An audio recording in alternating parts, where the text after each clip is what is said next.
Guys, welcome back to our channel Shivani and Avesh. और आज का वीडियो बहुत ही ज़्यादा खास होने वाला है क्योंकि मुझे बहुत सारे आप लोगों में से ही लोग मुझे पूछते रहते हैं कि आप यूएस चले गए हो तो क्या कभी आपको इंडिया वापस आने का मन है, यहाँ की जो कल्चर है वो सब कैसा है। तो आज हम शेयर करने वाले हैं pros and cons living in US. And अभी तक आपने सब्सक्राइब नहीं किया है तो hit the subscribe button. Shivani here and Avish and मैं यहाँ पे यूएस में हूँ करीबन 14 ईयर्स से और मैं आया हूँ 5 साल से। तो मेरी एजुकेशन कम्प्लीटली यहाँ पे हुई है हाई स्कूल।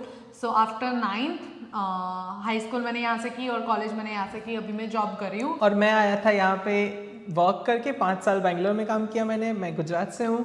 और यहाँ पे आके मैंने सबसे पहले कैलिफोर्निया में जॉब की सैन फ्रांसिस्को में, और वहाँ से हम लोग यहाँ पे कैलिफोर्निया में सबर्ब्स में और रह रहे हैं। तो 5 साल का मेरा एक्सपीरियंस मोस्टली कैलिफोर्निया का है, but my in laws are in Texas so we do frequently visit them. तो मुझे यहाँ यूएस की 14-15 साल की जर्नी के बाद मुझे जो सबसे ज़्यादा अच्छी चीज़ लगती है वो है रिस्पेक्ट एंड यहाँ का कल्चर।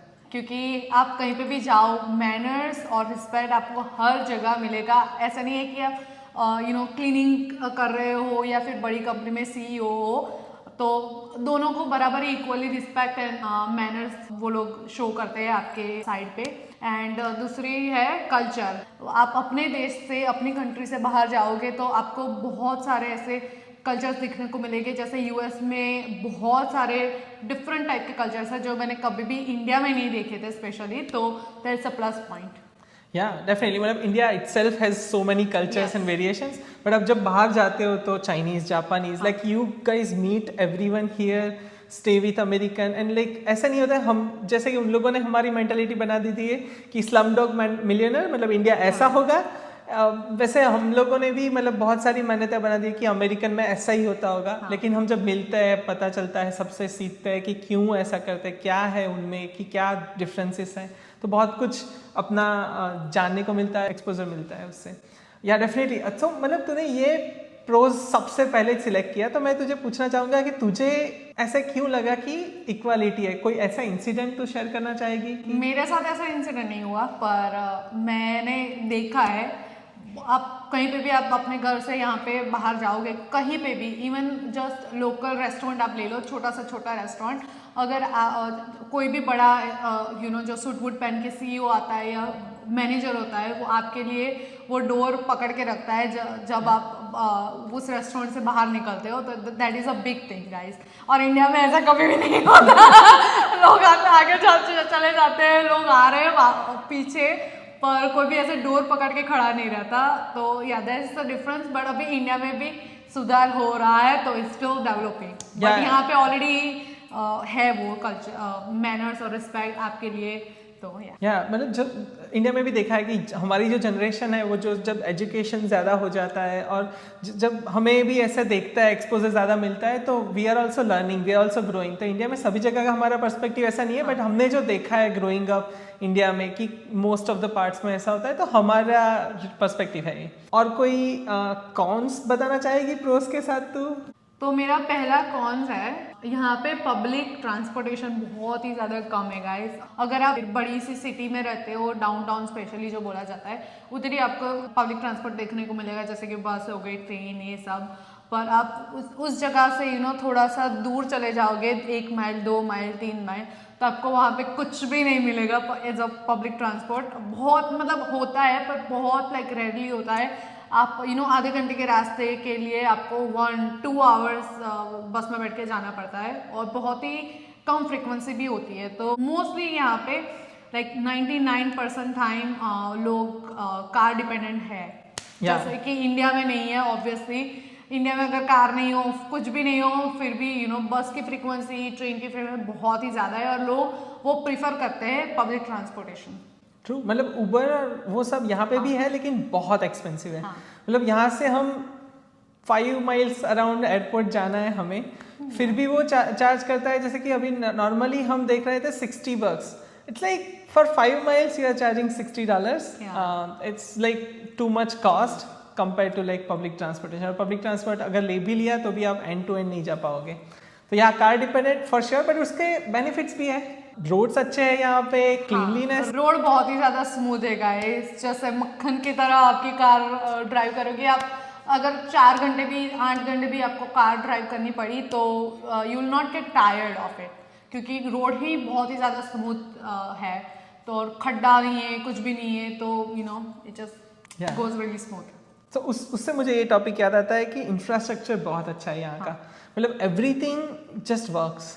आप वाटर देखो, एयर देखो, मतलब मैंने फ्रीक्वेंटली अभी विजिट किया था राइट इंडिया यहाँ पे आके, तो मुझे दो पर्सपेक्टिव दिख रहा है कि वहाँ पे हमें कई बार कई जगह पे इलेक्ट्रिसिटी का प्रॉब्लम है या कई जगह पे वाटर का प्रॉब्लम है, स्पेशली गांव में, लाइक जहाँ पे यू नो कम डेवलपमेंट हो रहा है, तो वहाँ पे तो ये होती है। पर अभी कभी कभी शहरों में भी हो जाता है, मतलब गुजरात जैसे शहर में भी कभी कभी बिजली नहीं आती। देन द वाईफाई, क्योंकि वहाँ पे स्ट्रॉन्ग कनेक्शन नहीं होता, तो हर every time when I visit India there is a big problem of wifi. Internet की लगी पड़ी होती है कुछ भी नहीं आता। अभी बहुत डेवलप हो रहा है, मतलब मैंने देखा था कि अभी GBPS gigabit internet fibre, and specially Bangalore में मैं जहाँ पे रहता था वहाँ पे इतना प्रॉब्लम नहीं था।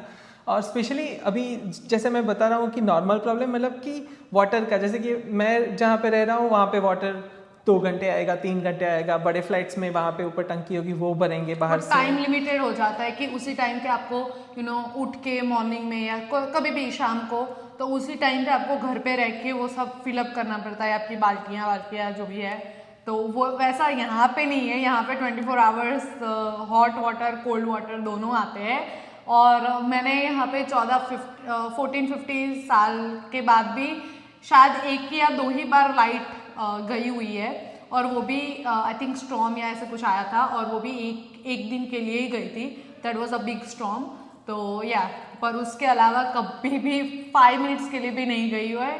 एंड यहाँ पे वाईफाई बहुत ही ज़्यादा स्ट्रॉन्ग है, एंड जस्ट नॉट घर पे ही, आप कहीं पे भी चले जाओ अपने वर्क प्लेस में या फिर स्टोर में, मॉल में, तो आप वहाँ का वाईफाई यूज़ कर सकते हो, और बहुत ही ज़्यादा सेफ एंड स्ट्रॉन्ग होता है। तो आपको यू नो ऐसे एक्स्ट्रा पैसे देने की भी ज़रूरत नहीं पड़ती। For sure. और तुझे ये प्रोज पता है, उससे अलावा मतलब कोई ऐसा लगा है कि जो तू चीज़ मिस करती है इंडिया की यहाँ पे, जो तुझे इंडिया जाए तो हाँ ये करूँगी? Definitely food. इंडियन फूड वहाँ पे ही अच्छा मिलता है डेफिनेटली। यहाँ पे आप अगर इंडियन रेस्टोरेंट में भी चले जाओ तो होता है, पर जैसे जो इंडिया में फ्लेवर्स आते हैं वैसे you know same to same flavours लाना बहुत ही ज़्यादा मुश्किल होता है, क्योंकि यहाँ की वेजिटेबल्स भी अलग टाइप से ग्रो करते हैं, वहाँ पे डिफरेंट होती है। तो या definitely food I am missing out a lot, especially जो पानी पूरी, जो भी जंक फूड होते हैं, फास्ट फूड, स्ट्रीट फूड, हाँ स्ट्रीट फूड। तो या that is way better in India than here. वहाँ पे यू नो लाइक आप चले जाओ कभी भी, लाइक लारियाँ लगी हुई रहती है, तो आप कहीं पे भी ऐसे मार्केट पे सब्जियाँ लेने भी जाओ तो भी कभी कभी भूख लग जाती है, तो you can just go and you know eat. And यहाँ पे ऐसा नहीं होता है, यहाँ पे लारी वारी कुछ लगती नहीं है, आपको प्रॉपर रेस्टोरेंट में जाके ही खाना पड़ता है। और अगर आपको वो रेस्टोरेंट का खाना पसंद आया तो ठीक है, वरना फिर पैसे बर्बाद।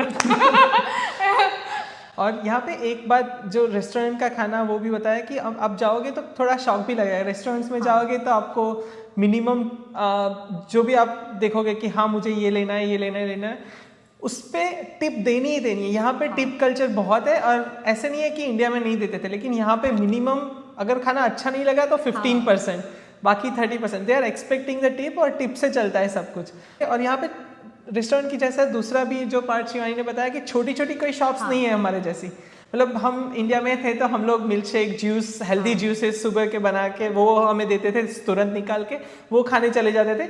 यहाँ पे आपको चेन्स मिलेगी, और सब जगह पे यूएस में वो चेन्स ही होगी। अगर आपको वो चेन्स, जो भी चेन्स पसंद है, तो आप कहीं पे भी जाओगे यूएस में कहीं ना कहीं वो चेन्स मिल जाएगी। मतलब इंफ्रास्ट्रक्चर है, पॉपुलैरिटी है, लेकिन वही stick to that particular chains. तुझे कोई प्रोज यहाँ का यूएस का आफ्टर 5 years? मुझे ऐसा लगता है कि यहाँ पे मैंने जो देखा है अभी तक कि करप्शन नॉर्मल लेवल पे नहीं है। हमारे जो हम नॉर्मल टास्क करते हैं, लाइक मेरे बच्चे का पासपोर्ट निकालना, या फिर उसका ग्रीन कार्ड चाहिए, या फिर उसका नॉर्मल जो प्रोसेस होती है, उसमें हाँ गवर्नमेंट प्रोसेस प्राइवेट से थोड़ी स्लो तो है ही, बट उसमें कहीं पे करप्शन नहीं है कि मुझे पैसे खिला के आगे जाना पड़ता है, या फिर वो प्रॉपर लाइक लीगल जो डॉक्यूमेंट प्रोसेस होता है उसी प्रोसेस से सबको ही गुजरना पड़ता है, चाहे वो छोटे लोग हो या फिर बड़े से बड़े लोग हो। और पुलिस से डरते नहीं है लोग यहाँ पे। हमारे यहाँ क्या होता है ना कि पुलिस डराती है सिस्टम को, कोई जाके बोलता है कि मैंने ये किया, उसको ही पहले सक में डालते हैं और फिर उसके ऊपर इंट्रोगेशन भी ऐसा ही होता है। यहाँ पे पुलिस बहुत सपोर्टिव है, प्रूफ है। अगर मतलब छोटी छोटी, ऑब्वियसली पॉपुलेशन कम है तो पुलिस ज़्यादा हेल्प कर सकती है लोगों को, तो अगर छोटी छोटी बात भी हुई तो हाँ तुरंत आके हेल्प करेगी। और वो बहुत अच्छा लगता है कि हाँ हमारे लिए कोई सेफ्टी के लिए है। तू सेफ्टी के लिए ज़्यादा बोल सकती है मेरे से, राइट? आप जैसे इंडिया में कोई भी लड़की ऐसे रात को अकेले नहीं जा सकती, डेफिनेटली आफ्टर 9-10 बहुत ही ज़्यादा केसेस आते हैं, तो वैसा यहाँ पे नहीं है। यहाँ पे मैं अभी जो जॉब पे जाती हूँ that is like 4 in the morning, मैं करीबन 3:30 पौने 4 बजे घर से निकलती हूँ अकेले ही, तो there is no safety issue here, like everyone is safe and secure. और वो मुझे मतलब पर्सनली भी सेफ फील होता है। ऐसा नहीं है कि इंडिया में नहीं है, कई बार ऐसा होता है कि हम रहते थे गांधीनगर में तो सेफेस्ट सिटी बोला जाता है, कहीं पे भी जा सकते हो, बट जब हम सुनते हैं और ऐसे किस्से होते हैं तो हमें लगता है कि डर लगता है कि मम्मी है मेरी, वाइफ है मेरी। जब शिवानी आई थी फर्स्ट टाइम, हम लोग बाइक पे घूमते थे, उस टाइम अमेरिकन थी, मतलब यूएस में रहती थी, तो उसका ड्रेसेस भी अमेरिकन ड्रेसेस होता था और वहाँ पे सब लोग टीजिंग करते हैं, ट्राई करते हैं कि हाँ उसको, मतलब बाइक वाले आएंगे 3 बंदे, वो घूरेंगे उसको, देखेंगे, मॉल वाले वहाँ पे जाएंगे, सिक्योरिटी गार्ड वो हंसेंगे, मतलब उनका कुछ भी ऐसा इंटेंशन हो या ना हो, वो सब टीजिंग आपको फील होता है कि वो लोग करते हैं। जैसे यहाँ पे बिल्कुल ही उल्टा है, आप कुछ भी पहनो, कोई भी कपड़े पहनो, कोई आपको, किसी के पास टाइम ही नहीं है आपको देखने का, और ऐसे गंदी नज़रों से नहीं देखेगा स्पेशली। या लोग यहाँ पे बहुत ही ज़्यादा अच्छे हैं, वो कॉम्प्लीमेंट देंगे आपको instead of teasing. Otherwise they are in busy in their own life. मतलब हमारे पास गाड़ी है, बंगला है, हम क्या पहन रहे हैं, मतलब अगर बड़े लोग भी देखोगे वो नॉर्मल टी शर्ट, वो लोग टी शर्ट और शॉर्ट्स पहन के अभी देखोगे तो वही वो भी लोग पहन के निकलते हैं, तो it's not a big deal कि आप कोई कुछ भी पहनो, यहाँ पे कोई आपको ऐसे देखेगा नहीं। तो तुझे यहाँ का कौन आफ्टर स्पेंडिंग 5 years here? मुझे ये लगता है कि यहाँ का हेल्थ केयर सिस्टम बहुत अच्छा है, for sure it's really good, but it's super expensive and like terrible for affordability. अगर इंश्योरेंस भी आप देखो तो इतना कॉस्ट होता है कि जस्ट इंश्योरेंस का मैं इतना पे कर रहा हूँ जो पूरे होल ट्रीटमेंट का पे करता था इंडिया में। तो हमारा खुद का एग्जांपल बता, जब शिवांश छोटा था और हमें उसको पीडियाट्रिशियन को दिखाना ले जाना था, तो 2 दिन उसको वहां पे रखना पड़ा था हॉस्पिटल में, और उसका बिल कितना आया था? $19,000 2 दिन का पीडियाट्रिशियन ने खुद का लिया, वो बाकी हॉस्पिटलाइजेशन का खर्चा था अलग। That was different. सिर्फ डॉक्टर का बिल जो उसको आके सिर्फ not even half an hour, like 10 minutes उसको 2 दिन देखा, 10 minutes ईच, तो फिर उसका ही सिर्फ $19,000 आया था बिल। तो अगर आपके पास, सोचो अगर आपके पास इंश्योरेंस नहीं रहा तो फिर आप पूरी जिंदगी बिल ही भरते रहोगे।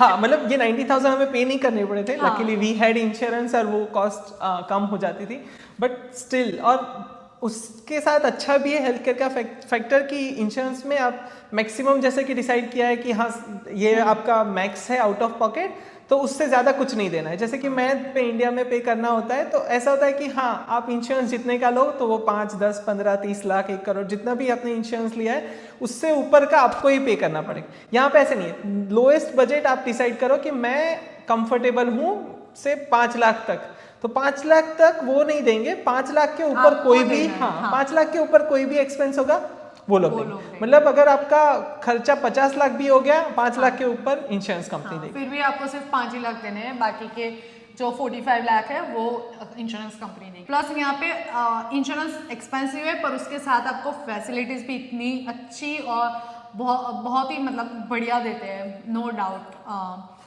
पर विजिट के वो लोग पैसे भी इतने चार्ज लगाते हैं। अगर आपको जस्ट इन केस आपको बुखार है, तो अगर आप हॉस्पिटल में गए तो जस्ट वो एक विजिट का $100 या $200 ले लेते हैं, जस्ट नॉर्मल विजिट का, ऐसे भी नहीं है कि कुछ स्पेशल बुखार के लिए, और आपको वहाँ पे एडमिट होना पड़ा या तो बहुत लंबा चौड़ा बिल आ जाएगा, तो you can't even afford that.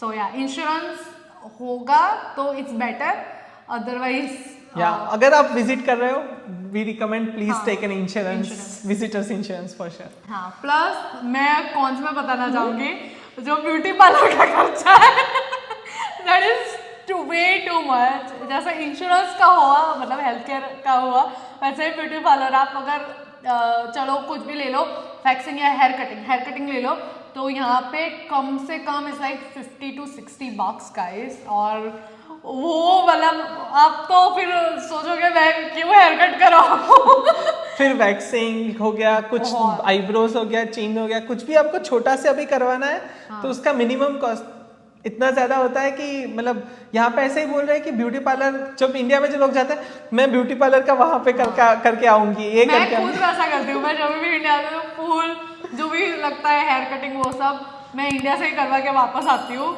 तो यहाँ पे बहुत ही ज्यादा कॉस्टली है. तो मैं तुझे पूछना चाहता हूँ कि तूने यहाँ पे स्टडी किया है, हायर एजुकेशन के लिए ऑब्वियसली लोग यहाँ पे आते हैं, बट क्या डिफरेंस है वहाँ पे, क्योंकि तूने दोनों जगह पे किया है. बहुत कम लोग दोनों जगह पे किया है, तो बहुत कम लोगों का ये एक्सपीरियंस होगा कि जैसे कि शिवानी ने 8th स्टैंडर्ड तक या 9th स्टैंडर्ड तक इंडिया में किया और फिर से यहाँ पे 9th स्टैंडर्ड से यहाँ पे किया, तो वो दोनों पर्सपेक्टिव मिलेंगे लोगों को कि क्या डिफरेंस था, तुझे क्या लगा? तो इंडिया में ऑब्वियसली जो फर्स्ट स्टैंडर्ड से ही जो भी वो प्री के जो आता है उधर से ही आपको फीस भरनी पड़ती है till 12th and then college and so on.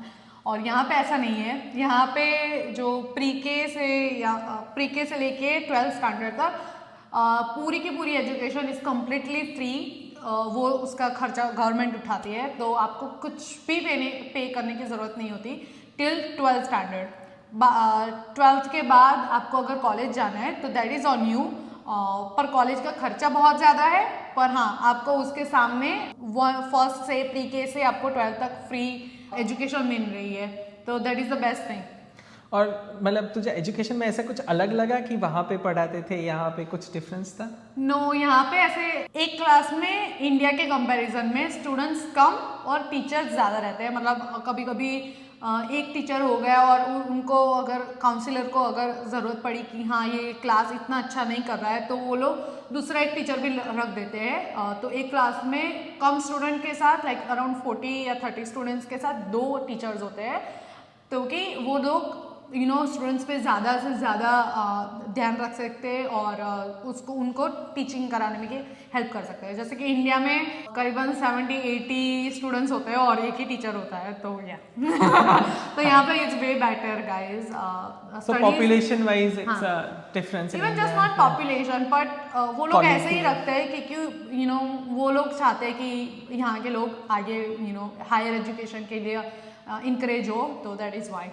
True, for sure. And वो जो बात बताई वो बहुत अच्छी लगी कि free schooling for children up to 12, right? Like यहाँ इंडिया में भी होती है government school, but it's not like preferable and it's not that level. यहाँ पे most of the students goes to public school, so that makes so much difference. और यहाँ पे अभी मतलब इंडिया पे अभी गवर्नमेंट स्कूल की इतनी वैल्यू नहीं है. हर एक पेरेंट्स अपने बच्चे को सिर्फ प्राइवेट स्कूल में ही रखना चाहते हो क्योंकि गवर्नमेंट स्कूल की वैल्यू नहीं है. यहाँ पे उल्टा है, लोग प्रिफर करते हैं गवर्नमेंट स्कूल जाने के लिए. और इवन आप गवर्नमेंट स्कूल जाके आप कोई भी बड़ी से बड़ी लाइक टॉप 10 यूएस की कॉलेज में एडमिशन ले सकते हो, तो वो आपको वो लोग जज नहीं करेंगे कि आपने प्राइवेट स्कूल से एजुकेशन लिया हो या फिर गवर्नमेंट स्कूल से एजुकेशन लिए. So that is the best thing. So मुझे ये कॉन्स याद आ रहा है कि मैं यहाँ पे आया तो मैंने देखा कि डिफरेंस ये है, हाँ मशीन्स और वो सब चीपर है. आप you can afford iPhone easily, like anybody can afford iPhone, even store workers और waiters. But on the other side like you need to do all your stuff by yourself. मतलब आपको खुद अपना छोटा काम भी आपको खुद ही करना पड़ता है. तू बता. इंडिया में मेड आती है ऑब्वियसली, तो वो लोग वो आके आपका सारा का सारा काम करके जाते हैं. कभी कभी कुक के लिए भी शेफ रखते हैं वहाँ पे, मतलब मेड रखते हैं वहाँ पे. और यहाँ पे बिल्कुल ही उल्टा है. अगर आपको एक चम्मच भी धोनी है तो you have to do it by yourself. तो मतलब नैनी और वो सब है यहाँ पे, आप रख सकते हो आया भी, बट इट्स सुपर एक्सपेंसिव. मतलब हम अगर बताएं तो नॉर्मल जो सैलरीज आती है लोग अफोर्ड भी नहीं कर सकते. अबोव एवरेज जो मतलब ऐसे बोलते हैं कि यहाँ पे 1 महीने की, हम लोगों ने पूछा था जब ये प्रेग्नेंट थी तब, तो नैनी आएगी 1 महीने के लिए वो कुक करके जाएगी। नॉर्मल ही है कि हाँ वो जो कुकिंग करती है, but more than 2500 she would charge. हम कैलिफोर्निया में रह रहे और हैं, सब कुछ जो राशन जो भी होता है वो हमारा, वो सिर्फ आके कुक करके जाएगी, दैट्स ऑल। और 2500 पर मंथ तो वो तो बहुत ही ज्यादा एक्सपेंसिव हो जाता है। और same thing for day care, मतलब चिल्ड्रन को आपको रखना है जहाँ पे वो लोग बच्चे को रखते हैं और अच्छे से वो लोग देखभाल करते हैं, the expense is so much higher. So मतलब जहाँ पे भी आपको लोग की हेल्प की जरूरत पड़ती है, यहाँ पे एक्सपेंसिव हो जाता है। यहाँ पे ऑब्वियसली डिश वॉशर वो सब है, तो आप you can use it obviously, but then उसके अलावा जो भी लगता है वो आपको खुद ही करना पड़ता है। cool. So, मतलब मुझे ये बहुत अच्छा लगा कि तूने जैसे बताया सब प्रोज एंड कॉन्स। मैं फाइनली कंक्लूड ये करना चाहता हूँ कि तू यहाँ पे कोई आना चाहता है तो उसको क्या बताएगी कि is it better, are you feeling it good, तू वहाँ पे जाना चाहेगी वापस इंडिया में, अभी क्या है तेरा पर्सपेक्टिव? तो आप जैसे नॉर्मल लोग हैं, मतलब हमारे जैसे कि बहुत रिच फैमिली से नहीं हो और वो यहाँ पे आना चाहते हैं, जो मिडिल क्लास लोअर क्लास लोग हैं, तो उसकी लाइफ तो डेफिनेटली लाइक 100 टाइम्स बेटर होने वाली है यहाँ पे आके, क्योंकि उन लोगों ने वहाँ पे भी इतनी मेहनत की हुई है। तो आपको यहाँ पे आके खुद सब अपने आप करना, that is not a big deal, right. पर अगर जैसे रिच लोग हैं, किसी ने कुछ लाइफ में काम नहीं किया है, तो अगर वो लोग यहाँ पे आएंगे और उनको ये सब खुद करना पड़ेगा तो उनको तकलीफ होगी। और मेरा भी यही पर्सपेक्टिव, मैं थोड़ा जॉब के हिसाब से बताऊंगा कि अगर आपका बिजनेस ऑलरेडी सेटअप है, यहाँ पे बहुत अच्छी जॉब है और आप ऑलरेडी इन दैट टॉप 10% और 1% में हो, यू कैन, मतलब आप वहाँ पे अच्छी लाइफ जी रहे हो, you don't need to fight and, मतलब यहाँ पे आते हो तो आपका रीस्टार्ट करना पड़ता है, right. You have to start with zero. या सो जीरो से स्टार्ट करो फिर से, उससे अच्छा है आप वहाँ पे सेटल्ड हो, अच्छे वहाँ पे जी रहे हो, तो यू कैन, हाँ डेफिनेटली आपको लगता है कि मुझे एक्सपोजर चाहिए, आपको लगता है कि मुझे यहाँ पे कुछ कम है, मुझे कुछ मिसिंग है एंड मुझे एक्सपीरियंस करना है, ट्रैवल करना है, तो आप आओ। बट ऐसे नहीं है कि आपकी लाइफस्टाइल बेटर हो जाएगी यहाँ पे आके, या फिर बहुत कुछ डिफरेंस हो जाएगा, आपको जीरो से स्टार्ट करके फिर से वो बिल्ड करना, स्ट्रगल है ही यहाँ पे, पर लाइफ बेटर हो जाती है थोड़े टाइम के बाद। जैसे कि आपने इंडिया में स्ट्रगल किया है, तो उसके सामने ये स्ट्रगल कुछ भी नहीं है। आप अपने थॉट्स बताना हमें कि आपको क्या लगता है, आप के कोई भी क्वेश्चन है प्लीज कमेंट सेक्शन में डालना। हम लोग वो भी सोच रहे हैं कि हम नेक्स्ट वीडियो कौन सा बनाए, कि आपको क्या जानना है, ये क्वेश्चंस हमें बहुत आता तो हमने ये बनाया, आपको क्या जानना है वो बताना कमेंट सेक्शन में। और yes, as I always mention, like, share and subscribe to our channel. So yes, I'll see you in my next video. Till then, bye.